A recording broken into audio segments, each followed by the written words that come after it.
Nii, tere päevast kõigile. Kell on täpselt 4.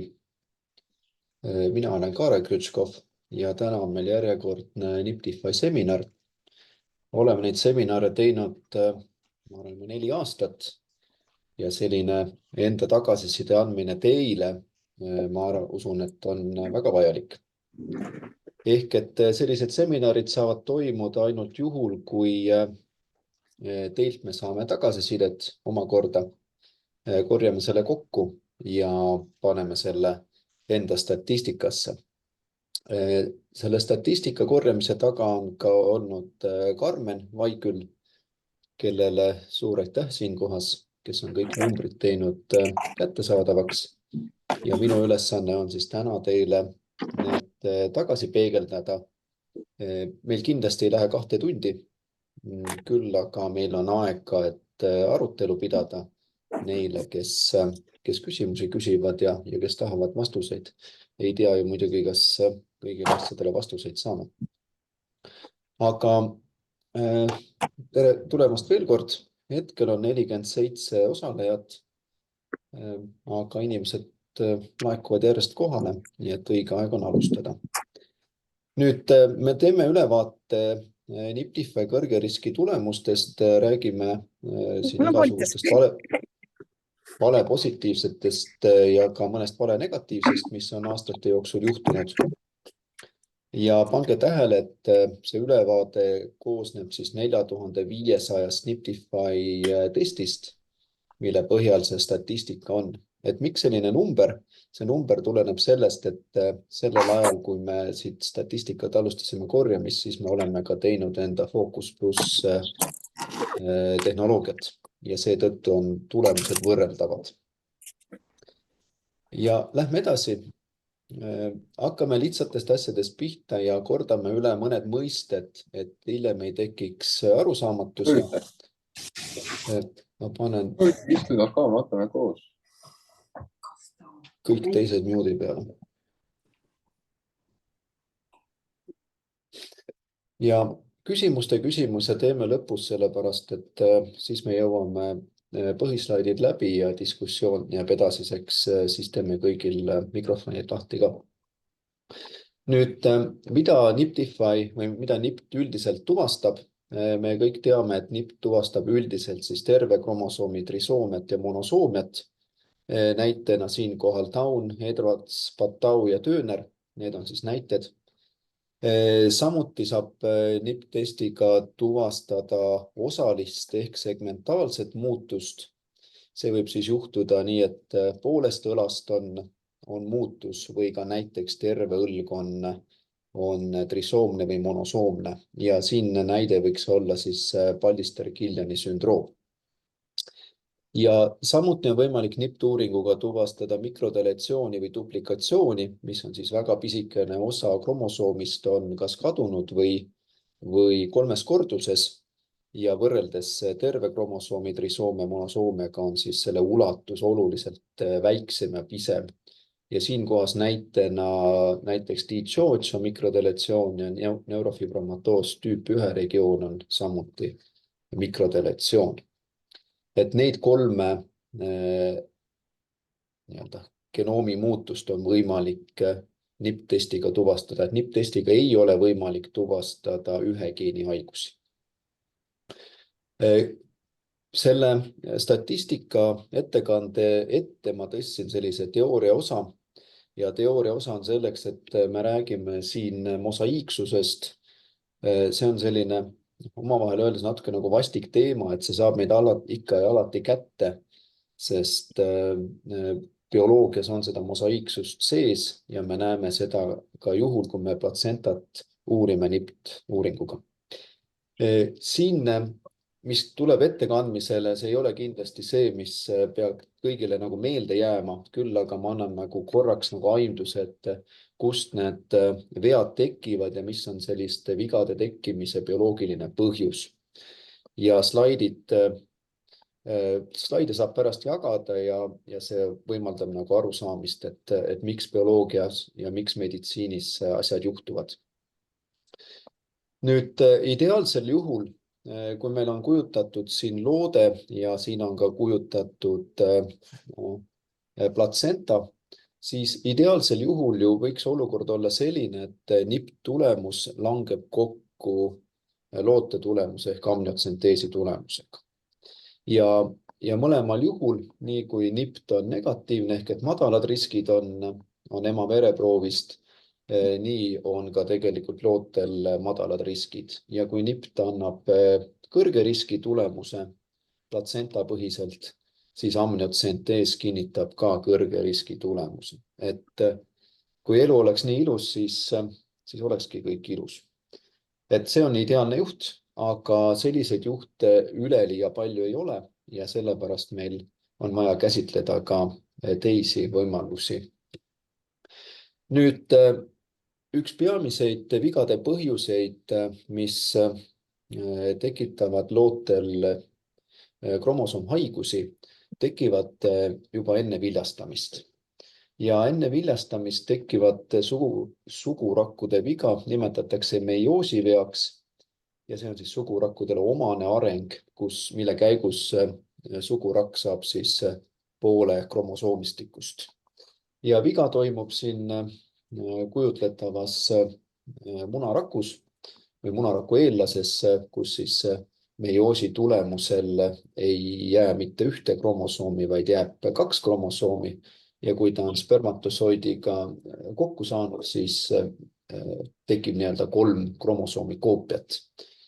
Ja siit saab tuletada selle, et kui meioosis toimub viga ja viljastatakse juba kromosoomi hälbega munarakk, siis tekibki genoom, milles on defekt ja tekib defektiga kromosoomistik.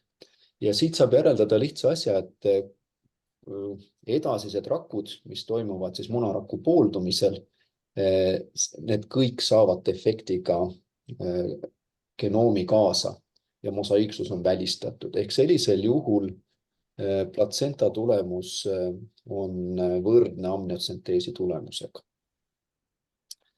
Ja hea näide on selleks trisoomiate esinemine, mis on tingitud ema vanusest, näiteks Downi sündroomi puhul, ehk et kui trisoomiate tõenäosus siin tõuseb vanusega, seda me kõik teame, siis see on selline ehe näide sellest, kuidas juba viljastunud munarakul oli defekt sees.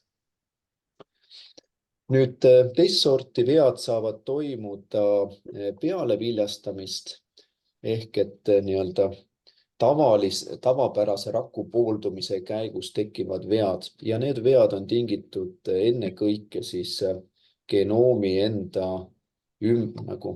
ümberkorraldustest ja seal toimunud vigadest ja mis iganes seal bioloogias juhtub. Siin on mitu varianti sellist, kus on kujutatud rohelisega on normaalsed rakud ja punasega on siis defektiga rakud. Siin on mõned variandid, kus defektiga rakk elimineeritakse looduslikult. See on normaalne protsess. Ja kui on valikus olnud ka normaalsed rakud sees, siis võib juhtuda nii, et looduse korrektsioon teeb nii, et need defektiga rakud jäävad vähemusse ja nad lõpuks loodet ei mõjutagi.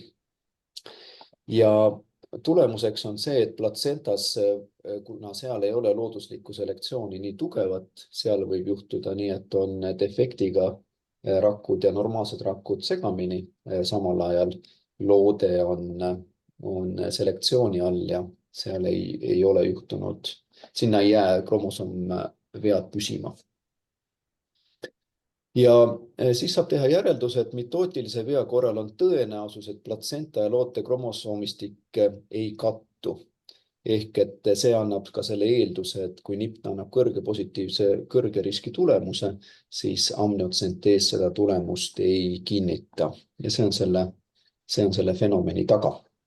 Aga samal ajal meil selle uuringu ajal meil puudub info, kas tegemist on meiootilise või mitootilise veaga, et seda infot meil ei ole. Ja sellest tingituna praktiline tähendus on siis see, et enamus juhtudel siis loode vajab täiendavat uuringut, et aru saada, kas lootel on ka see viga küljes või ei ole.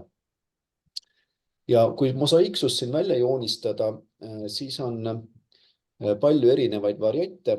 Siin rohelisega on nüüd nii-öelda kromosoomhaigusega või kõrvalekaldega kude ja valgega on terve. Ja kui need variandid läbi joonistada, siis me näeme juhtu, kus siin on platsenta mosaiikne, loode on terve, nii edasi ja nii edasi, kuni siis olukorrani, kus loode on defektiga, aga platsenta ise on terve. Nii et kõik võimalikud variandid on mosaiiksuse puhul võimalikud. Ja me peame eeldama, et see mosaiiksus võib esineda, me ei saa seda välistada.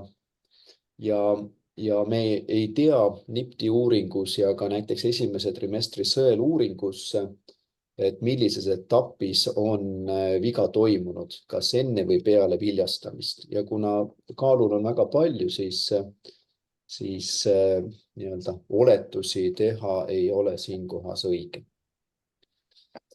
Nüüd, mida mul õnnestus leida sellise platsenta mosaiiksuse demonstreerimiseks, mõned tööd ma leidsin koos pildiga.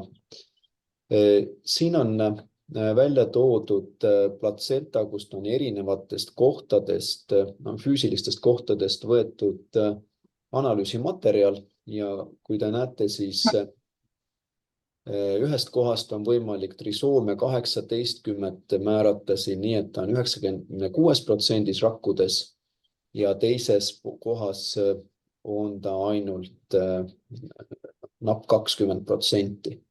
Nii et ta platsenta enda nii-öelda lõikes võib ka mosaiiksus tugevalt varieeruda.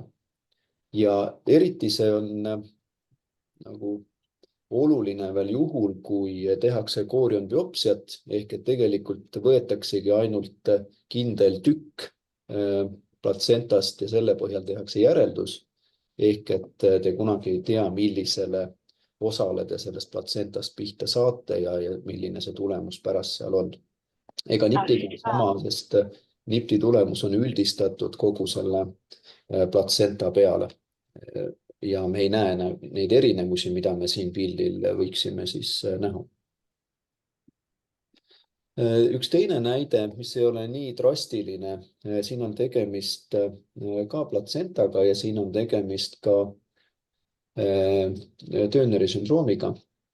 Ehk et siin on mõõdetud ka nii-öelda disoomne 21 ehk et normaalne 21. kromosoom, mis on 2 koopias ja kui teisest kohast on võetud platsentast, siis on 16%-line mosaiiksus tuvastatud Downi sündroomi puhul.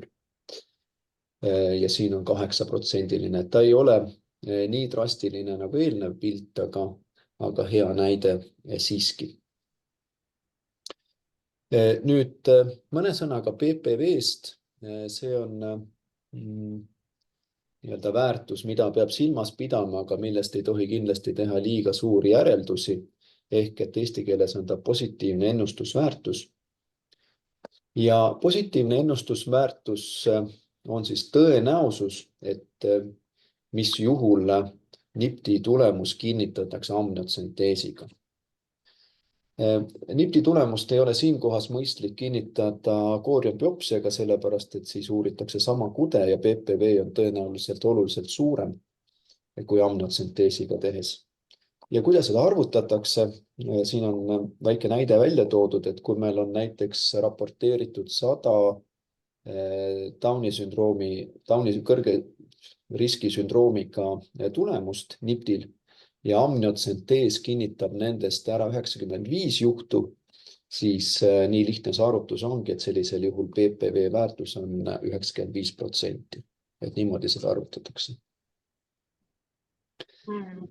Selle PPV väärtus minul endale üllatuslikult, vaadates erinevaid publikatsioone, me näeme seda, et see sõltub emavanusest.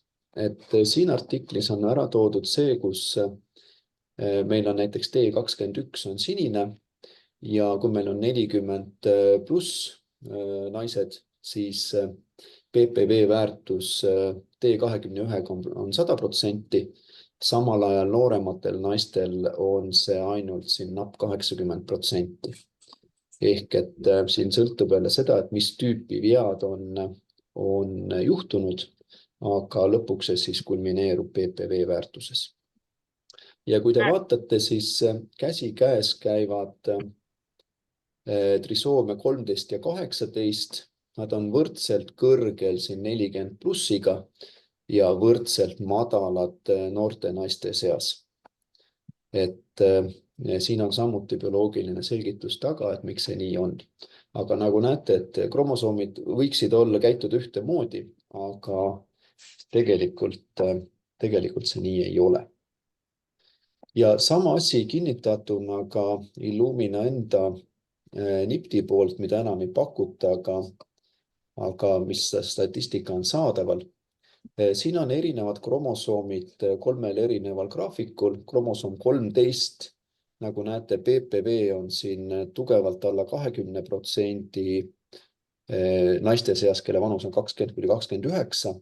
Samal ajal siin 40–45 naiste seas on trisoomia 13 PPV siin pea 80%. Et hästi sarnane trend on ka trisoomia 18-ga ja mitte nii drastiline nagu siin ülemisel pildil on trisoomia 21 trend, kus ta algab 60% ja läheb siin 100%-ni välja. PPV vanus tõuseb, jah? Jah. See vastus oli küsimusele, mis küsiti, või järeldati, et PPV väärtus tõuseb naise vanusega.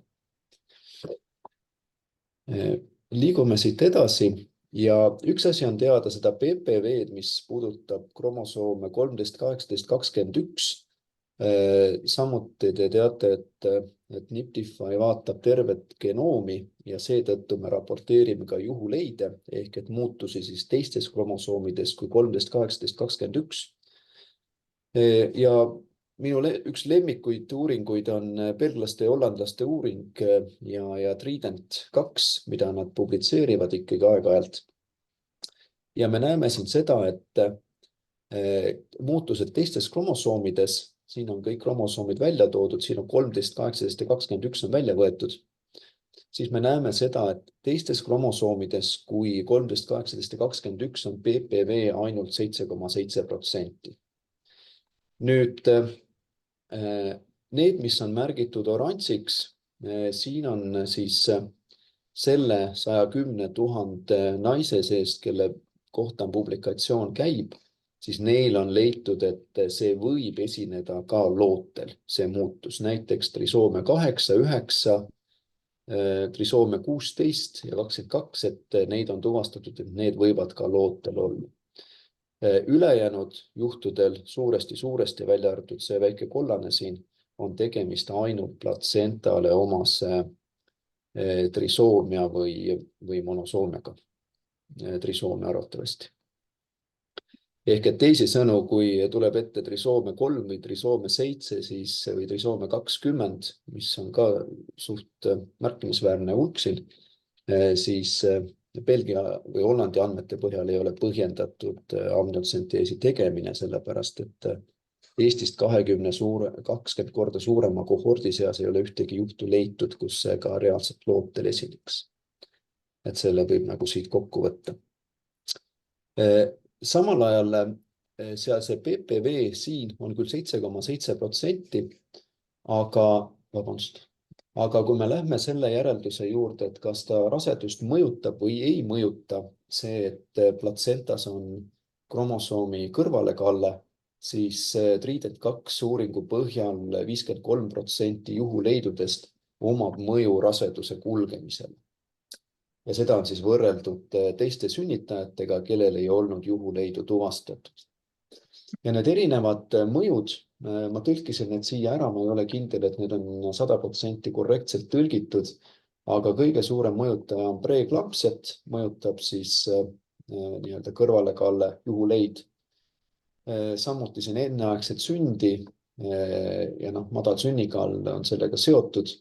ja nii edasi ja kuni vastsündinu intensiivi kasutamiseni, mis on siis poole võrra suurema tõenäosusega kui mitte juhuleiuga grupil. Et selliseid asju toob ta kaasa. Ja see on ka selles suhtes nagu meile põhjenduseks, miks me neid ikkagi raporteerime. Me ei eelda, et neid hakatakse amniotsenteesiga kõiki kinnitama, vaid ma arvan, et see on väga kasulik informatsioon, et saada aru, et kuidas rasedus kulgeb ja millega peaks arvestama, millel silma peal hoidma.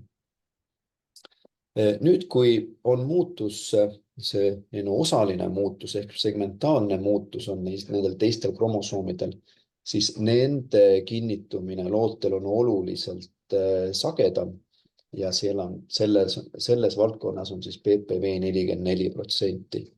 Ja neid peabki nagu tõsisemalt võtma, et need võivad olla nii platsental kui ka lootel samaaegselt. Peaaegu pooltel juhtudel 44%. Ja nüüd selline teooria osa on läbitud. Lähme Niptify tulemuste juurde, hakkame otsast minema ja vaatame otsast kõigepealt trisoomiad 13, 18 ja 21. Nüüd selle 4500 patsiendi seast, keda me oleme analüüsinud, me oleme trisoomia 21 tuvastanud 37 korral. Andmed puuduvad 5, diagnostika kinnitas 30 ja üldine PPV on meil täna trisoomia 21 osas on 94%. Nüüd olen välja toonud siin seminaril sellise nagu mõnevõrra nagu huvitava, et mida diagnostika ei kinnitanud, teisiti öeldes Niptify vale positiivsed. Trisoomia 21 puhul on 2 juhtu ja ühel juhul me olime kindel, et siin võib olla kõrge tõenäosus mosaiiksusele ja teisel juhul me olime kindel, et tegemist on meioosiveaga ehk et me ei oleks eeldanud, et siin amniotsentees seda juhtu ei kinnita. Ja see on selline meie spekulatsioon, teie seda raportitel ei näe ja ei peagi nägema, vaid see on selline analüüsi vaheetapp meil endile.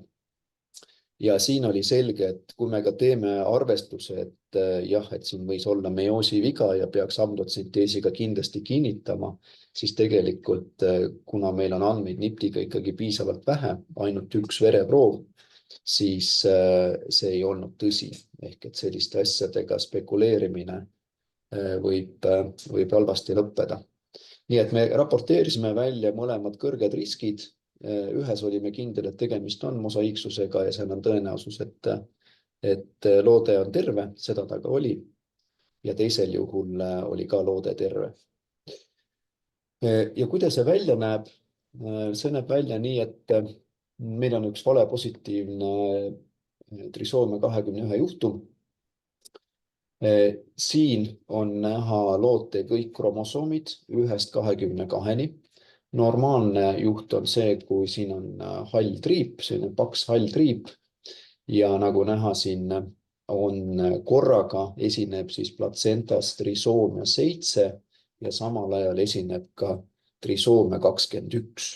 Et meie raporteerisime välja trisoomia 21 ja lisasime ka, et juhuleiuna on trisoomia 7 ja mõlemad ei kinnitunud loote veeuuringus. Nii et selline kombinatsioon võib ka esineda. Nüüd üks teine NIPT vale positiivne juhtum, mis oli seotud mosaiikse trisoomia 21 ja 20-ga. Sama lugu siin, kõik kromosoomid on näha, tegemist on poisiga, väga suur loote fraktsioon on. Ja nagu näha, siis tegelikult trisoomias on kromosoom 20 ja 21 ja need on võrdsel määral trisoomias ja võrdse mosaiiksuse protsendiga. Me teame seda ette, meie raporteerime välja kui T21 kõrge risk ja siin on ka raporteeritud 20 kromosoomi trisoomia ja LOTV uuring ei kinnitanud, et lootel oleks trisoomia 20 ja 21 siin. Aga samal ajal ei oleks saanud ka seda välistada, vähemalt mitte 21. Nüüd liigume edasi. Kromosoom 18. Neid me oleme raporteerinud välja selle aja jooksul 11 korda. Diagnostika on kinnitanud 7, ühe kohta meil andmed puuduvad ja võib öelda, et PPV selle kromosoomhaiguse puhul on 80%. Nüüd kaks juhtu,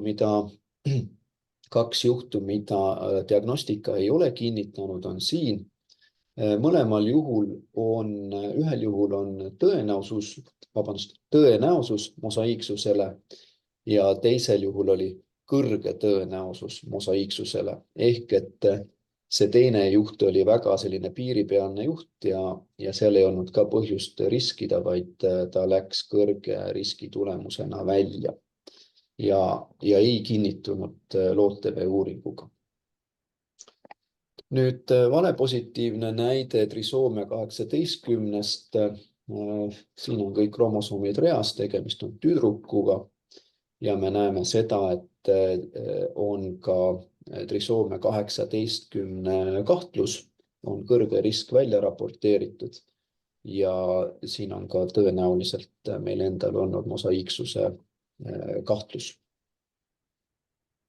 Ja teine juht, hästi sarnane eelmisega, on ka olnud mosaiiksuse kahtlusega ja ei ole kinnitunud amniotsenteesiga. Nüüd on esinenud meil üks trisoomia 18 vale negatiivne ja see ei juhtunud Eestis, vaid see juhtus Leedus. See juhtus niimoodi, et meile on teada see informatsioon, mis üldiselt siin slaidil on, et meie olime raporteerinud madala riski, seejärel ultraheliga siis tuvastati kõrvalekalded ja invasiivne test tehti. Ja Corioni tulemusel siis tuvastati mosaiikne kromosoom 18 trisoomia. Meil ei ole infot, mis oli selle mosaiiksuse suurus, nii-öelda mitu protsenti ta mosaiikne oli. Ma ei kahtle selles, et see loode oli seetõttu ka haige juba ja need kõrvalekalded olid ultraheliga tuvastatavad. Aga see tagasiside meile oli selline päris lünklik ja me ei ole muideks saanud ei Lätist ega Leedust kunagi sellist mosaiiksuse protsenti, et seda pakub küll Tartu Ülikooli Kliinikum, aga seda ei paku tihtilugu teised laborid, et meile on see natukene selline nii-öelda puuduv info, mida me ei näe. Ja samal ajal ma pean ära ütlema siin selle, et NIPT-test, nii NIPTIFY kui ka ükski teine NIPT-test ei ole valideeritud mosaiiksete juhtude tuvastamiseks, aga lõpuks ega patsiendil hea meel sellest ei ole ja ta ikkagi on selge see, et labor ei tunne ka sellest rõõmu, kui vale negatiivne sisse lipsab, olgu ta siis mosaiikne või mitte.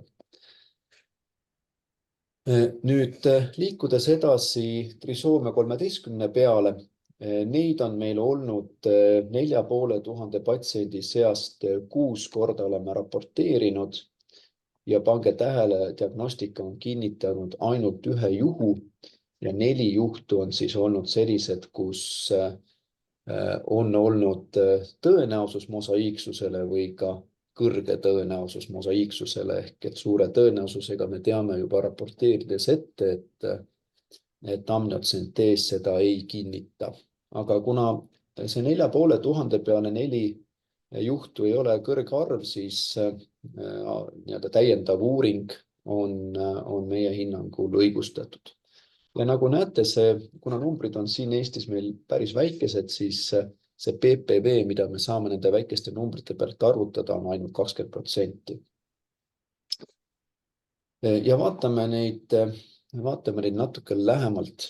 Need samamoodi käituvad nagu trisoomia 18 ehk et siin on meil üks tüdruk ja me näeme, et kromosoom 13 on trisoomias ja see on nagu, ütleme nii, et sõltuvalt loote fraktsioonist, kui hästi ta korrelatsioonis on, me saame siis oletada, et kas on tõenäoliselt mosaiikne või mitte, aga sellisel juhul siin on ta osutunud valepositiivseks ehk et loode on olnud terve. Ja samuti sarnaselt trisoomia 18-le on meil ka üks trisoomia 13 valenegatiivne.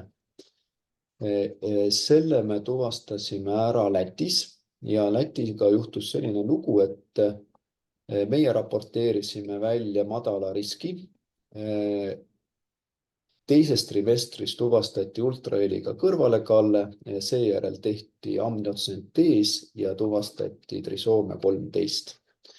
Siis koostöös kliiniku ja sealse arstiga meil õnnestus saada siis biopsia platsentast ja see omakorda analüüsiti Tartu Ülikooli kliiniku geneetikakeskuses ja nemad siis raporteerisid, et tegemist oli trisoomia 13 mosaiiksusega. Ja seda nemad ütlesid 50%. Ehk et sellest biopsiast platsentast võeti tükk ja selles tükis oli 50%. Et me ei tea, kas see oli kuidagi jaotunud võrdselt või ebaühtlaselt platsenta peale. See ei olegi nagu täna oluline. Igal juhul võib eeldada, et loode oli ka mosaiikne ja see põhjustas talle juba ultraheliga nähtavaid kõrvalekaldeid. Nüüd kokkuvõtteks, ega siin väga üllatusi ei tule, ehk et trisoomia 13 on olnud meie Eesti väikeses valimis kõige väiksema PPV-ga. Trisoomia 18 on 80% ja trisoomia 21 on 94%. Ja need tulemused ühtivad suuresti sellega, mis teised on näidanud oluliselt suuremate numbrite pealt, nii et see sama tõenäoliselt korduks ka Eestis, kui meil oleks oluliselt rohkem teste tehtud. Nii et siin midagi üllatavat ei ole. Ja mõned kokkuvõtted veel, et valepositiivseid tulemusi siis põhjustavad mosaiiksed platsentad, et teisisõnu see viga on siis toimunud peale munaraku viljastamist. Ehk et platsentas on signaal, kõrge riski signaal, kas siis osaliselt või väga tugev, aga loode on õnneks terve. Ja valenegatiivseid tulemusi põhjustavad samuti mosaiiksed platsentad ehk et sama tüüpi vead, mis on toimunud peale munaraku viljastamist ja siin on variante rohkem, et kas nii platsenta kui loode on mosaiiksed. Loode on tervel juhul siis haigestunud ja platsenta ainult osaliselt. Siin on üle 12 varianti, et ükski variant ei ole hea, aga see on põhjus, miks valenegatiivsed võivad bioloogilises mõttes juhtuda.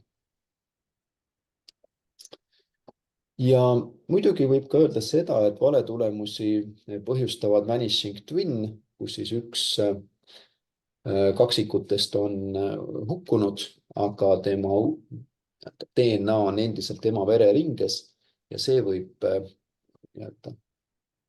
signaali segada või ka ema mosaiiksus. Et kuna NIPT-is ja raseduse sõeluuringus meil ei ole liiga palju andmepunkte ja me näeme NIPT-i tulemust ja seejärel me näeme invasiivse tulemust, et me võime teha hüpoteese, et mis on seal juhtunud, aga ega me lõplikku tõde ei saa, et kus see signaal tuli. Ja see ei olegi siinkohas oluline, sellepärast, et kui kinnitatakse lootel diagnostikaga ära tulemus, siis saab edasi minna. Mikrodeletsioonid ja duplikatsioonid, 5. peatükk. Me oleme neid, ütleme nii, et See on olnud meie jaoks suur väljakutse. Esiteks see, et seadistada Niptify test sellele 2 aastat tagasi ja et alustada nende regulaarsete süstemaatilist screenimist. Ja 4500 patsiendi korral me oleme siis raporteerinud välja 19 kõrge riski raportit. Nendest 7 on diagnostikaga kinnitunud, andmed puuduvad 4 puhul ja arvestuslik PPV on hetkel selline 53% juures. Ja mõned näited ka, mis on selle perioodi jooksul leitud. Seda te olete arvatavasti näinud ja see on üks esimesi, ma arvan, et see ongi kõige esimene mikrodeletsioon, kes on tulnud Niptify platvormiga välja. 1B36 deletsioon esimeses kromosoomis pisikene deletsioon. Ja Niptiga ta tuli välja, amniotsentees kinnitas samuti, et leid on tõene ja rasedus katkestati siis ja naise vanus oli 35 aastat. Nüüd Pallister-Killiani sündroomi oleme samuti tuvastanud päris juhuslikult, sellepärast et see oli Oscar testi mõttes madala riski, mitte riskigrupis olev rase, ütleme nii. Ja oma rahustuseks ta meie laboris tegi uuringu ja siis tuli ka Pallister-Killiani kõrge risk välja. Ja samuti see kinnitati ära amniotsenteesiga. Nüüd muutus osaline deletsioon Wolf-Hirschhorni piirkonnas. Naise vanus oli 30, rasedus 11+2. Sellel juhul oli nii, et septembris 2023 NIP näitas kõrget riski, aga kohe ka peale seda rasedus iseeneslikult katkes, nii et meil puudub info amniotsenteesi tulemuse kohta, aga kuna rasedus katkes, siis võib oletada, et tegemist oli ka lootel oleva muutusega ja see põhjustas loote hukkumise. Nüüd üks jaanuaris kinnitunud juhtum, mis oli ka sellise, ütleme nii, pikk ja huvitav meie jaoks, patsiendi jaoks kindlasti mitte. Aga see sai alguse niimoodi, et see oli neurofibromatoos tüüp 1 piirkonnas, mis on 17. kromosoomis. Selles kromosoomis on üldse mitmed mikrodeletsiooni piirkonnad. Seetõttu, kuna see kromosoom ise ei ole trisoomne, aga seal olevad väiksed muutused siis põhjustavad suhteliselt sagedasi mikrodeletsiooni sündroome. See muutus ise on väga pisikene siin, ta on ainult 1,2 megamiljonit aluspaari. Ja nagu te näete, siis terve kromosoomi ulatusest on see väga pisikene ala. Ja naise vanus oli 34 aastat. Ta tuli meile uuringusse siis, kui ta oli 10+3 nädalat rase. Ja me leidsime novembris, siis leidsime, et tal on NIPTi kõrge risk. Juhuleiuna raporteerisime talle, et tal on muutus selles piirkonnas. Ja ma rohkem sellest juhust tegelikult ei tea, ma tean ainult nii palju, et jaanuaris 2024 tal ka leid kinnitus Tartu Ülikooli Kliiniku geneetikakeskuses ja siis see kinnitamine oli juba 19. nädalal. Ehk et vahepealne aeg kulus sellele, et oodata, millal saab invasiivset protseduuri teha ja ma saan aru ka, et geneetikakeskus läks aega, et see leid ära kinnitada. Ja Cri-du-Chat piirkonnas on üks juhtum, see tuli Lätist. Siin muutus on juba suurem, see on 5. kromosoomi alguses on deletsioon. Naise vanus 40, rasedus 11+4.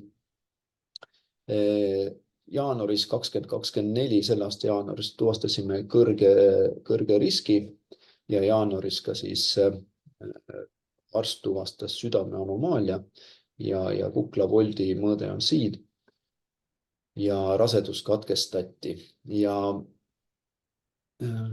natukene info jääb nüüd puudu, ei tule meelde, kas see oli ka invasiivsega kinnitatud või mitte. Võib-olla siit slaidilt on see fakt puudu.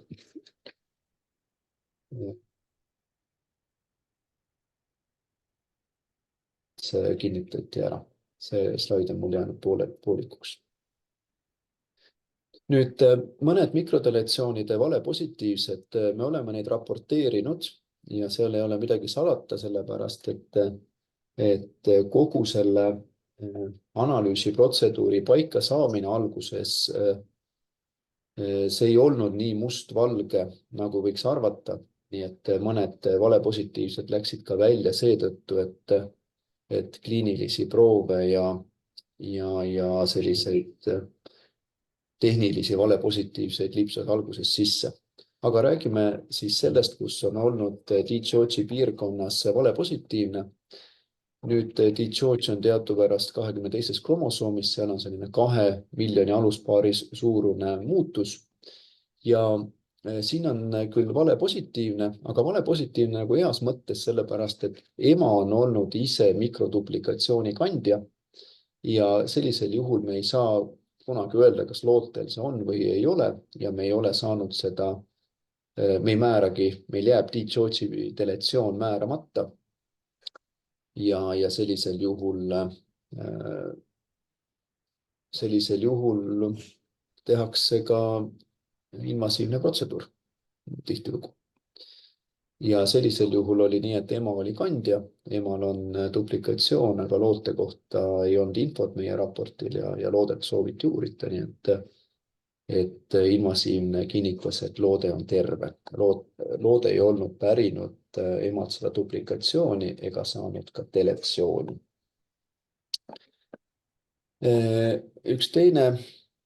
Üks teine juhtum oli siis õige positiivne.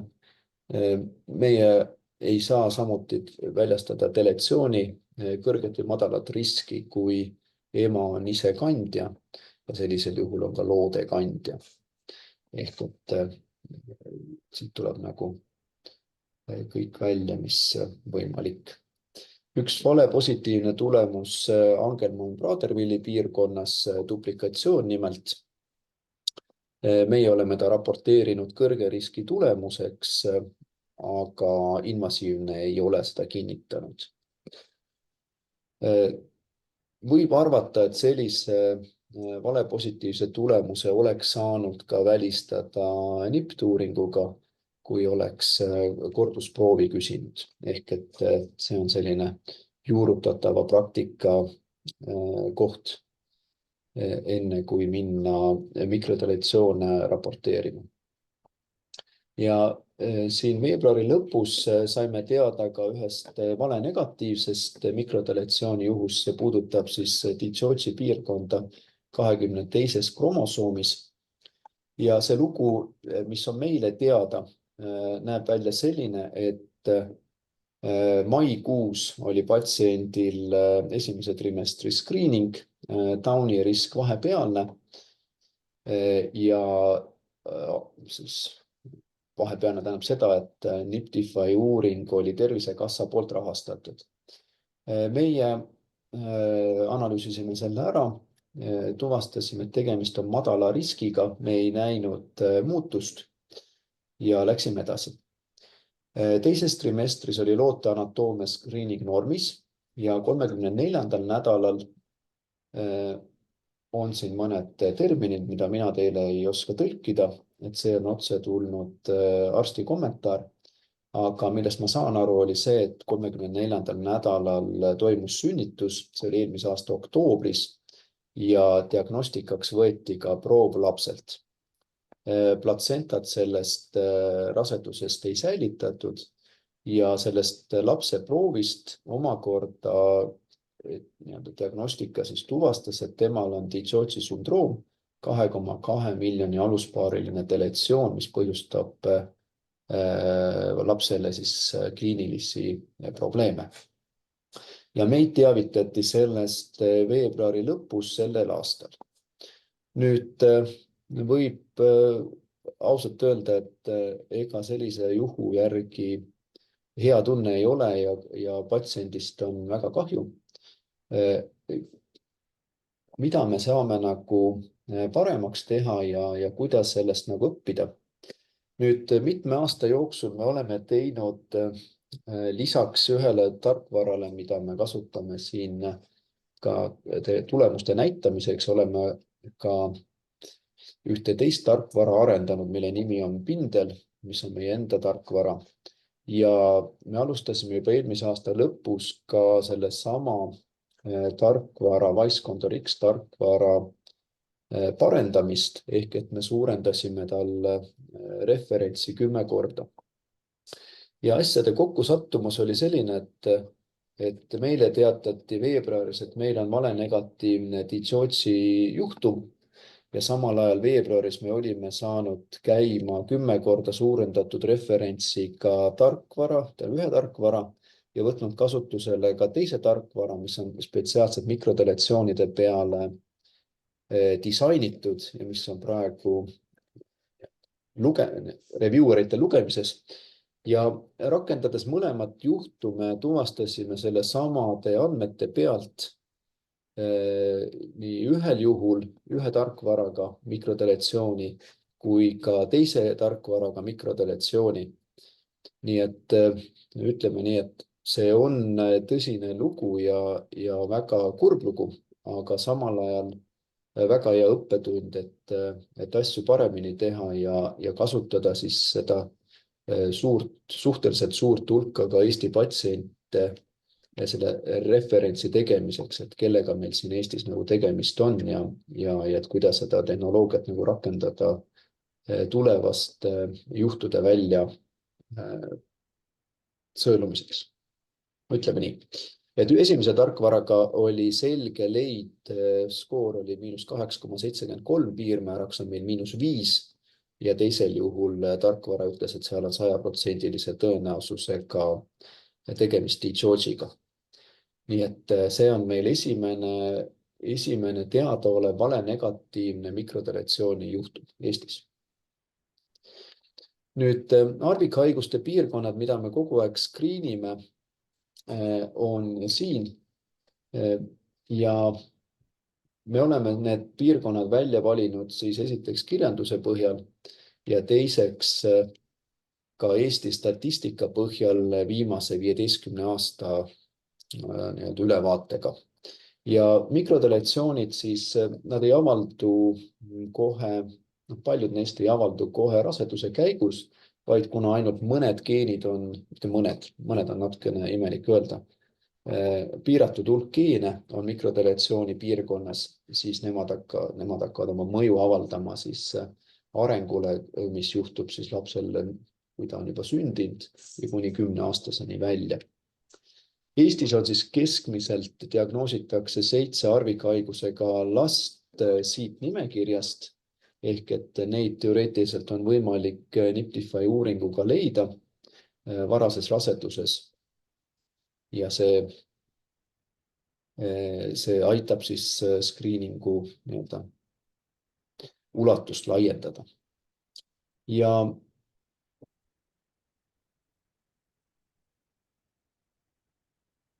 kui meil tulevikus peaks olema põhjust, et me seda nimekirja laiendame või ka lühendame, siis meie oleme selles suhtes avatud, et me saame aru, et NIPT on avatud platvorm, välja arvatud 13, 18, 21 ja nende mikrodeletsioonide nimekiri ei ole täna lõplik ja seda me saame muuta.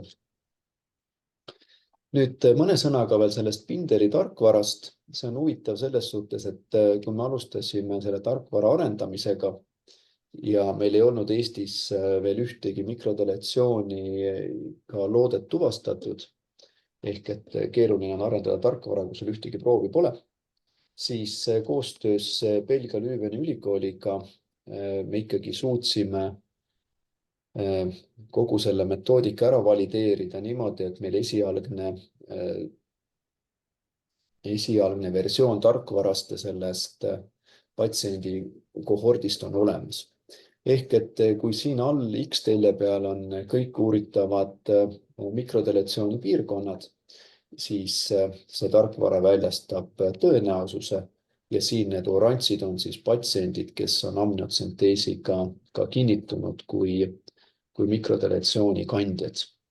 Ja siin all hallina on kontrollproovid, nii et see on üks lisatarkvara, mille kasutamist me alustasime veebruaris sellel aastal. Ja mikrodelegatsioonide kokkuvõtte saabki siis nii olla, et kõrge riski tulemusi on olnud kokku 19. PPV on selle väikse numbri juures 53%. Ja siin saab öelda seda, et esimeses trimestris mikroduplikatsioonid ja deletsioonid on tuvastatavad siis ainult NIPT ja LOTV uuringuga.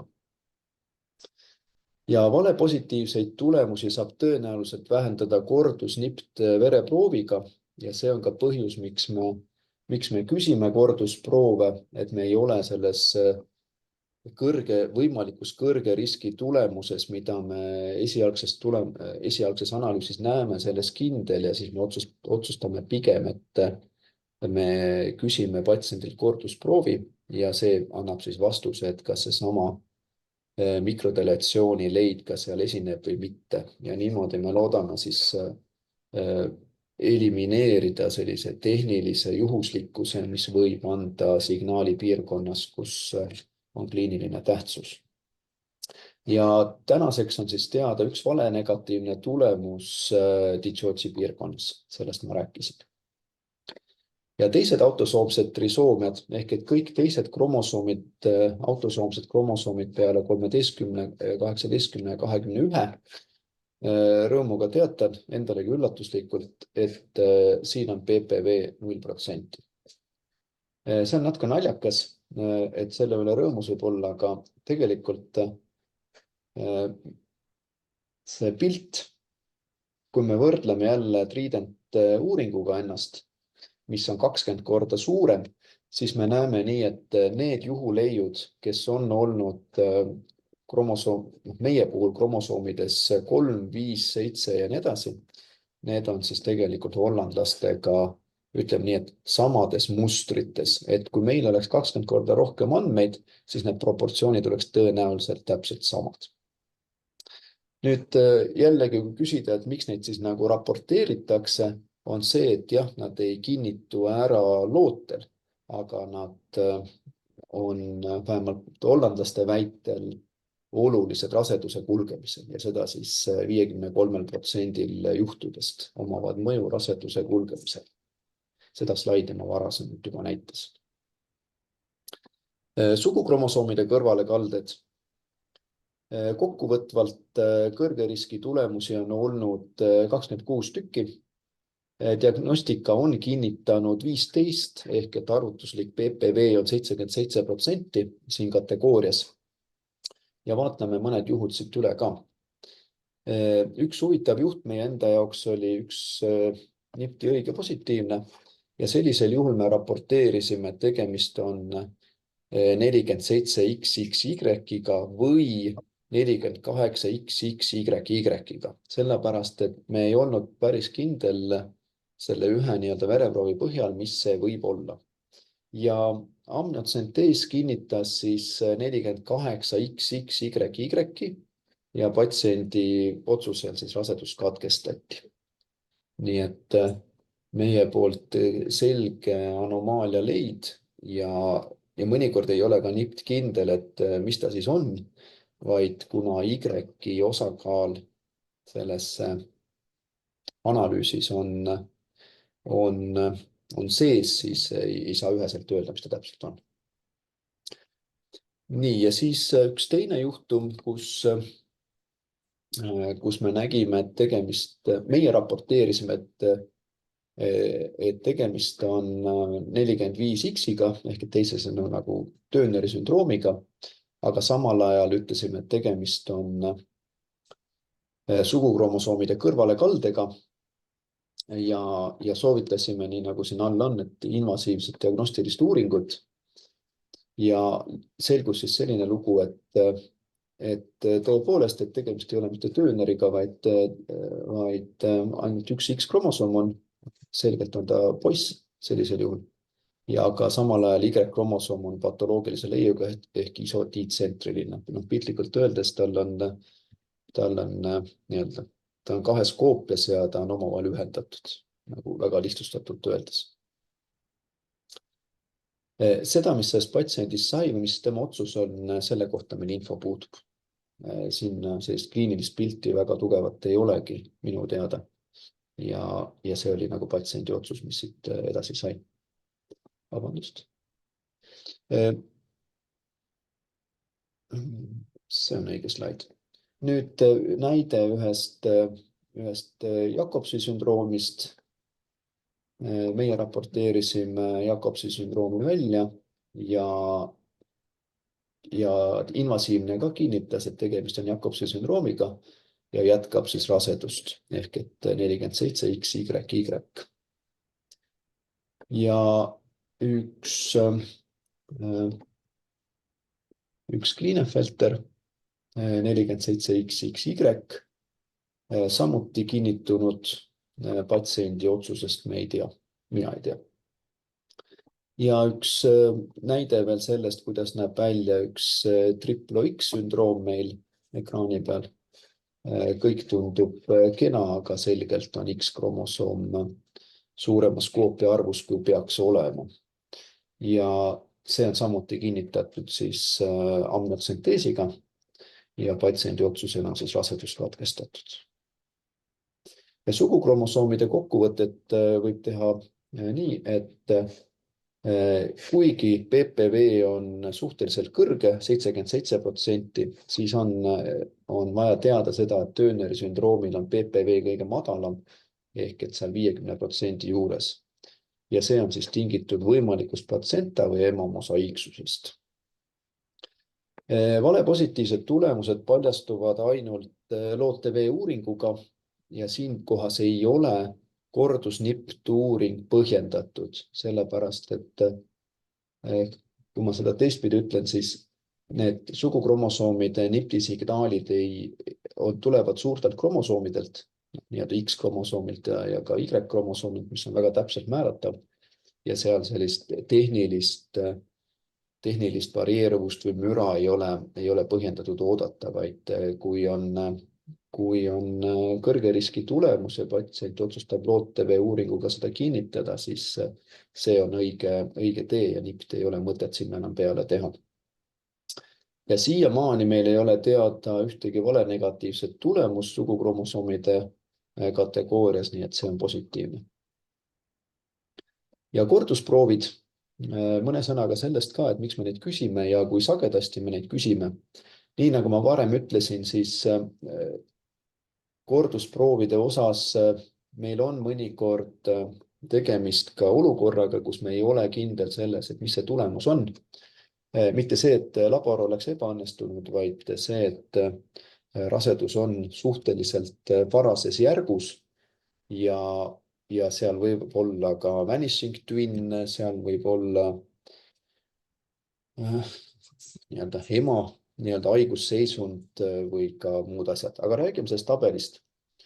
Nüüd Niptify kordusproove peale esimest testimist on 4500 patsiendi seast arvutatuna 0,85%.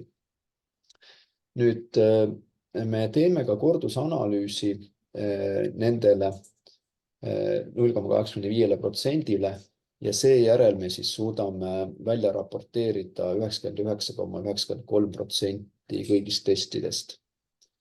Nüüd võttes lahti selle kordusproovide põhjuse, siis ma olen nad kategoriseerinud nii, et on olemas tehniline põhjus ja on olemas bioloogiline põhjus.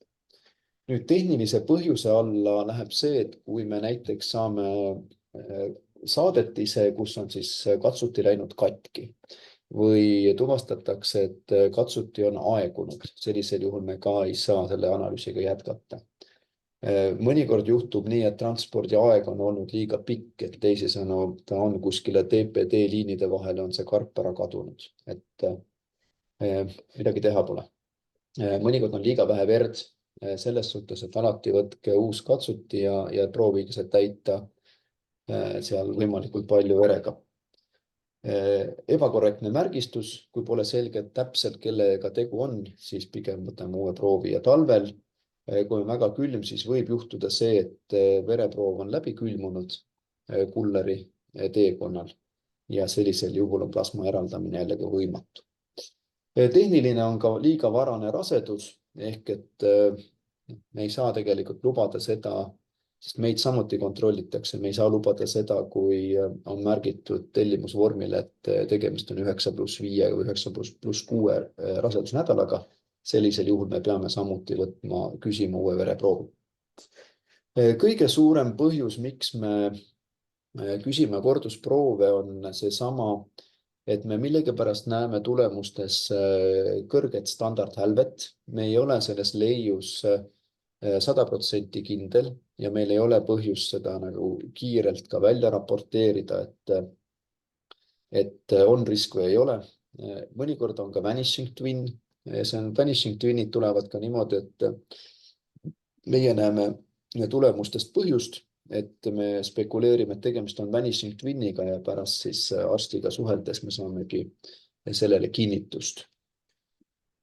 Mosaiiksus kindlasti, see segab signaali ja ka see standardhälve, miks tulemused varieeruvad või kõiguvad, et me ei suuda üheselt määrata, seda on see, et võimalik siis ravimite kõrvalmõju või immuunreaktsioonid, mis sellel naisel endal või selle platsentaga seoses on. Ja ma olen välja toonud ka selle, et mis on põhjusel, et liiga madal rakuvaba DNA kontsentratsioon peale eraldamist või madal lootefraktsioon, et sellistel juhtudel on see tõenäosus 0,27% ja see siiamaani on kõigil juhtudel kordusprooviga lahenenud. Siin viimasel slaidil on vasakul pool kogu Niptify meeskond, kes panustab kas siis vähemal määral või täiskohaga Niptify heasse toimimisse. Siin on meie Tartu Ülikooli kliiniku kolleegid, kellega on koostöö olnud, Tartu Ülikooli teadlastega on koostööd olnud ja ka ämmaemandate ühinguga on koostööd olnud erinevatel tasemetel. Nüüd mina teen mikrofoni lahti.